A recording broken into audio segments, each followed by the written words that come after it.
ఇదే యోగళం తీర్మానాన్ని బలపరచవలసిందిగా పొట్లూరు దర్శత్ గారిని వేదిక మీదకు ఆహ్వానిస్తున్నాం. అందరికీ నమస్కారం.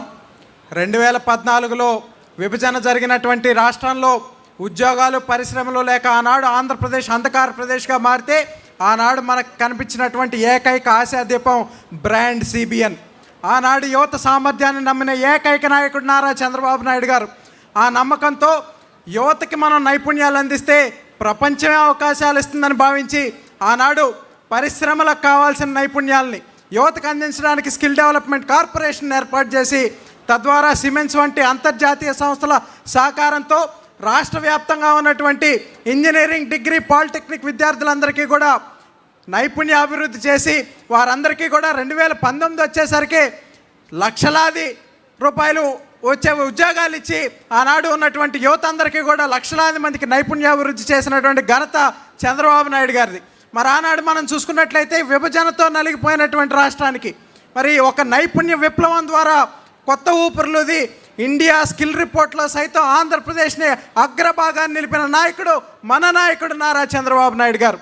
అదేవిధంగా 2019లో మనం చూస్తే ప్రతీకారేచ్ఛతో రగిలిపోయినటువంటి నాటి పాలనలో యువత పడినటువంటి ఇబ్బంది, నైపుణ్యాభివృద్ధి కేంద్రాలన్నీ కూడా నిర్వీర్యమైపోయాయి. ఆ తర్వాత 30 లక్షల మంది నిరుద్యోగ యువతకి ఆంధ్రప్రదేశ్ రాష్ట్రంలో ఉద్యోగాలు కల్పించాలని 2019కి ముందే చంద్రబాబు నాయుడు గారు ప్రణాళికలు వేస్తే జగన్మోహన్ రెడ్డి అధికారంలోకి వచ్చిన తర్వాత వాటన్నిటిని కూడా తుంగలోకి తొక్కి అందరి కళని కూడా చిత్రం చేసినటువంటి ఆ ఘనత జగన్మోహన్ రెడ్డికే దక్కుతోంది. తన పాలనలో 2400 మంది యువత ఆత్మహత్యలు చేసుకున్నారు ఉద్యోగాలు లేకంటే.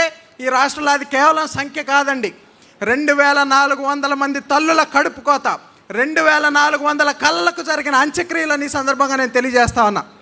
అదేవిధంగా కక్ష రాజకీయాల్లో భాగంగా అక్రమ స్కిల్ కేసులో మన నాయకుడిని 53 రోజుల పాటు అరెస్ట్ చేసి జైల్లో పెట్టగలిగారు. కానీ ఆయన విజన్ని, ఆయన పట్టుదలని, ఆయనకున్నటువంటి ఆలోచనల్ని మాత్రం జగన్మోహన్ రెడ్డి నిర్బంధించలేకపోయాడు అన్నాడు.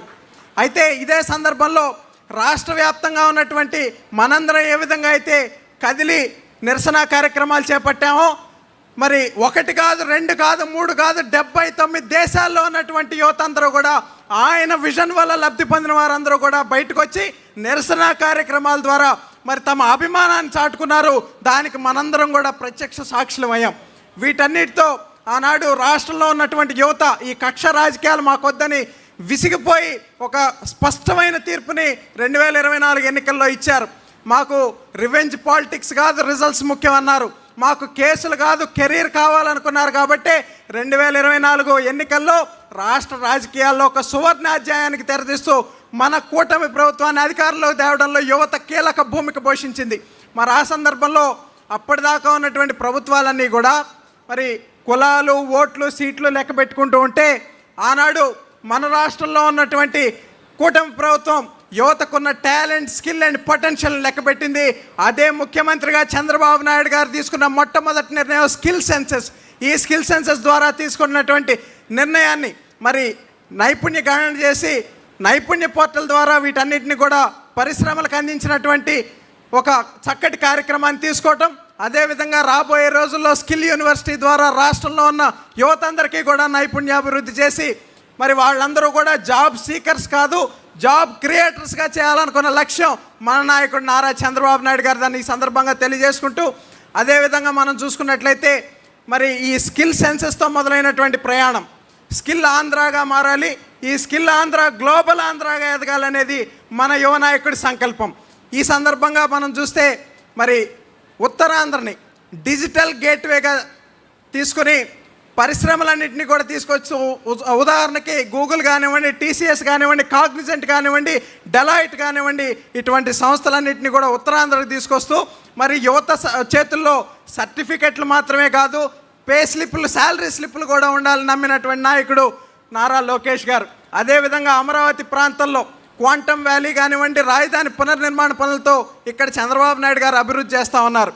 మరి గతంలో జగన్మోహన్ రెడ్డి రాయలసీమను ఒక ఫ్యాక్షన్ సీమగా, రాళ్ల సీమగా చూపిస్తే మన నాయకుడు లోకేష్ గారు ఆ ప్రాంతానికి రాయల్ ఎన్ఫీల్డ్ని, డిఫెన్స్ యుద్ధ విమానాల తయారీ కేంద్రాన్ని తీసుకొచ్చి రాయలసీమ అంటే రాయల్ సీమ, రక్షణ సీమ అని చెప్పినటువంటి నాయకుడు మన నాయకుడు లోకేష్ గారు.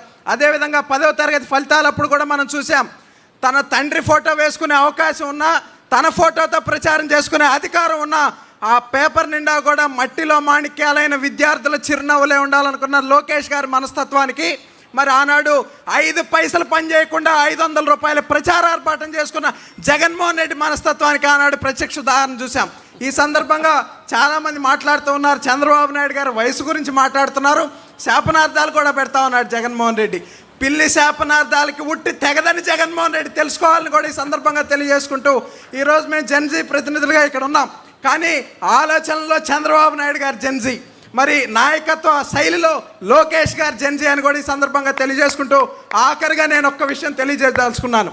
చాలామంది నేడు రెడ్ బుక్ గురించి మాట్లాడుతూ మరి ధర్మాధర్మాల గురించి మాట్లాడే స్థాయికి వచ్చారు. అయితే కురుక్షేత్ర సమయంలో మరి కర్ణుడికి తన చావు దగ్గరికి వచ్చినప్పుడు ధర్మం గురించి మాట్లాడితే శ్రీకృష్ణుడు మాట చెప్తాడు. కౌరవ సభలో పాండవులను అవమానించినప్పుడు, ద్రౌపదీదేవిని వివస్త్రణ చేసినప్పుడు, అర్జునుడిని అవహేళన చేసినప్పుడు గుర్తురాని ధర్మం నువ్వు ఈరోజు నీకు గుర్తొచ్చినప్పుడు నిన్ను కాపాడే ధర్మం కాదు, నువ్వు పాటిస్తే కాపాడే ధర్మం అంటాడు. ఆంధ్రప్రదేశ్లో 151 మంది కౌరవ సభలో చంద్రబాబు నాయుడు గారిని బాధ పెట్టినప్పుడు గుర్తురాని ధర్మం, భువనమ్మను అవమానించినప్పుడు గుర్తురాని ధర్మం, లోకేష్ అన్నను అవహేళన చేసినప్పుడు గుర్తురాని ధర్మం నేడు గుర్తొచ్చిందంటే ఎవడి కర్మకి వాడే బాధ్యుడని ఆనాడు భగవంతుడైన శ్రీకృష్ణుడు చెప్పాడు. ఈరోజు ప్రజాస్వామ్యబద్ధంగా దాన్ని లోకేష్ అన్న అమలు చేస్తాడని ఈ సందర్భంగా తెలియజేసుకుంటూ అందరికీ ధన్యవాదాలు. జోహార్ ఎన్టీఆర్, జై తెలుగుదేశం. చాలా అద్భుతంగా మాట్లాడాడు మన పొట్లూరు దర్శత్. మహాభారతం నుంచి జెన్జీ వరకు ఏ చాప్టర్ను కూడా వదలకుండా ప్రస్తుతం ఉన్నటువంటి రాజకీయాలకి అద్దం పెట్టే విధంగా చాలా చక్కగా వర్ణిస్తూ ఈరోజు ప్రస్తుత రాజకీయ పరిస్థితుల్ని, జెన్జీ తాలూకా ఆలోచనల్ని ఈరోజు స్పష్టంగా మహానాడు వేదిక ద్వారా ప్రవేశపెట్టాడు. మరొకసారి ధన్యవాదాలు తెలియజేస్తూ